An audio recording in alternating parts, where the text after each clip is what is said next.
வணக்கம். நாங்க மதுரை மாவட்டம் அலங்காநல்லூர் ஒன்றியத்திலிருந்து வரோம். கேப்டன் நாங்க பாக்குறதுக்காண்டி அவ்வளவு தூரத்துல இருந்து வந்திருக்கோம்.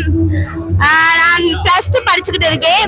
என்னுடைய முதல் ஓட்டு நான் 2026 தான் முதல் எலெக்ஷன் வரும். அப்ப என்னுடைய முதல் ஓட்டு தானே.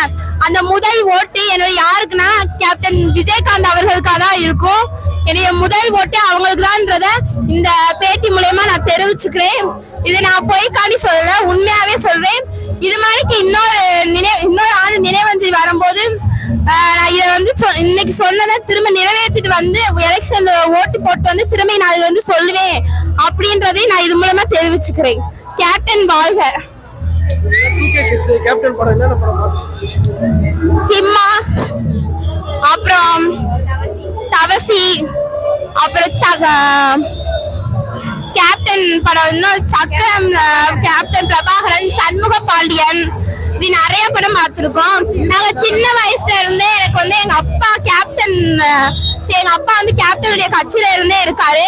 எனக்கு சின்ன வயசுல இருந்தே எங்க அப்பா பார்த்துதான் எனக்கு கேப்டன் விஜயகாந்த் அவர்களே பிடிக்கும். அதுக்கு முன்னாடி கேப்டன் விஜயகாந்த் யாருன்னு எனக்கு தெரியாது. எங்க அப்பா பார்த்துதான் நான் கேப்டன் விஜயகாந்த் யாரு என்னன்றத தெரிஞ்சது. எனக்கு சின்ன வயசுல இருந்தே என்னோட கேப்டன் விஜயகாந்த் ரொம்ப ரொம்ப பிடிக்கும்ன்றத இதன் மூலம் தெரிவிச்சுக்கிறேன். அது மட்டும் இல்ல, கேப்டன் என்னைக்குமே எங்க உள்ளத்துல இருந்துகிட்டே வாழ்ந்து கொண்டே இருப்பாருன்றதை இதன் மூலம் தெரிஞ்சுக்கிறேன். அவர் இந்த உலகத்துல இல்லாம போனாலும் எப்பயுமே எங்க உள்ளத்துல இருந்துகிட்டே தான் இருப்பாரு. எங்க உயிர் மூச்சு இருக்கிற வரைக்குமே இந்த உள்ளத்துல இருந்து கொண்டுதான் இருப்பாருன்றதை நான் தெரிஞ்சுக்கிறேன். இது மட்டும் இல்ல, நான் எல்லா பேட்டியிலுமே நிறைய பேர் பேட்டி எடுத்துக்கிட்டே வராங்க. எல்லாத்துலயுமே நான் சொல்லிக்கிட்டே என்னுடைய முதல் ஓட்டு கேப்டன் விஜயகாந்த் அவர்களுக்கு மட்டும்தான் சொல்றேன்.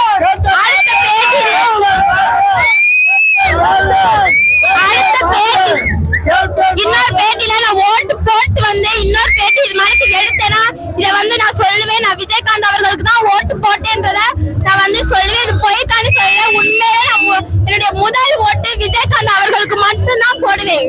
கேப்டன் வாழ்க. வணக்கம். நாங்கள் கோயம்பேடு மார்க்கெட்லேருந்து வரோம். அதாவது 3 எழுத்தில் மூச்சு இருக்குன்ற எம்ஜிஆருக்கு மட்டும் அந்த வார்த்தை பொருந்தாது. கேப்டன் 4 எழுத்தில் உலகமே அடங்கும். இந்த உலகம் அழியும் வரை கேப்டன் ஓயாது, அடங்காது. கேப்டன் என்றால் ஒரு நல்ல மனிதர், மாமனிதர். சினிமாவுக்கு அரசியலுக்கு அப்பாற்பட்டு பசின்னு வந்தவங்களுக்கு தாயை போல சோறு போட்ட ஒரே மாமனிதர் எங்கள் கேப்டன் தான்.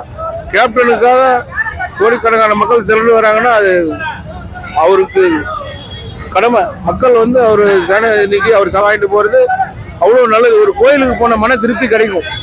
இன்னைக்கு கேப்டன் சமாதியில தரிசனம் பண்ணிட்டு போறவங்களுக்கு ஒரு கோயிலுக்கு போனா என்ன நிறைவு கிடைக்குமோ அந்த நிறைவு கிடைக்கும். கேப்டன் வாழ்க, கேப்டன் வாழ்க, கேப்டன் வாழ்க.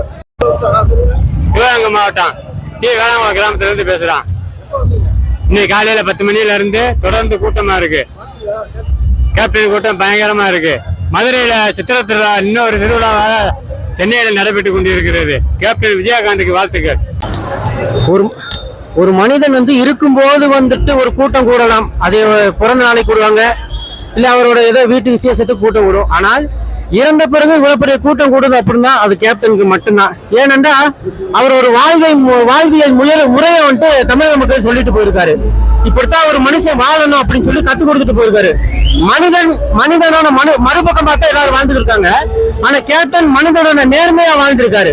ஒரு மனிதன் இப்படித்தான் வாழணுங்கிறத இன்னொரு மனிதன் சொல்லி கொடுத்துட்டு போயிருக்காரு. அதனால்தான் எந்த ஜாதி மதம் கட்சி சாராம இவ்வளவு கூட்டம் இன்னைக்கு வரைக்கும் கூடி இருக்கு.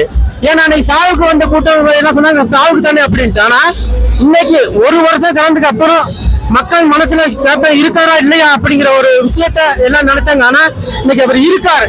இன்னும் 1000 வருஷம் ஆண்டாலும் கேப்டன் மக்கள் மனதில் வாழ்வார் அப்படிங்கிற ஒரு நெறிமுறையை வந்துட்டு அவர் வகுத்து கொடுத்துட்டு போயிருக்காரு. இதான் தமிழக மக்களுக்கு வந்துட்டு அவர் சொல்லியிருக்க ஒரு விஷயம், ஏதோ ஒரு மெசேஜ் சொல்லியிருக்காரு. இப்படித்தான் ஒரு மனிதன் வாழணும், அடுத்தவனுக்கு எடுக்காம அவர் வாழும்போது செய்வதை விட அவன் இறந்த பிறகு ஏதோ ஒண்ணு நம்ம இந்த மக்களுக்கு செஞ்சுட்டு போகணும், அந்த அந்த செய்யறது தான் நிக்கும் அப்படிங்கறத வாழ்வியலே கேப்டன் அவர்கள் சொல்லிட்டு போயிருக்காரு. அதை நம்ம அந்த வாழ்வியல் முறையை தமிழக மக்கள் கடைபிடித்தாலே போதும். உண்மையாலுமே இன்னும் நிறைய கேப்டன் இங்க உருவாகிறதுக்கு வாய்ப்பு இருக்கிறது.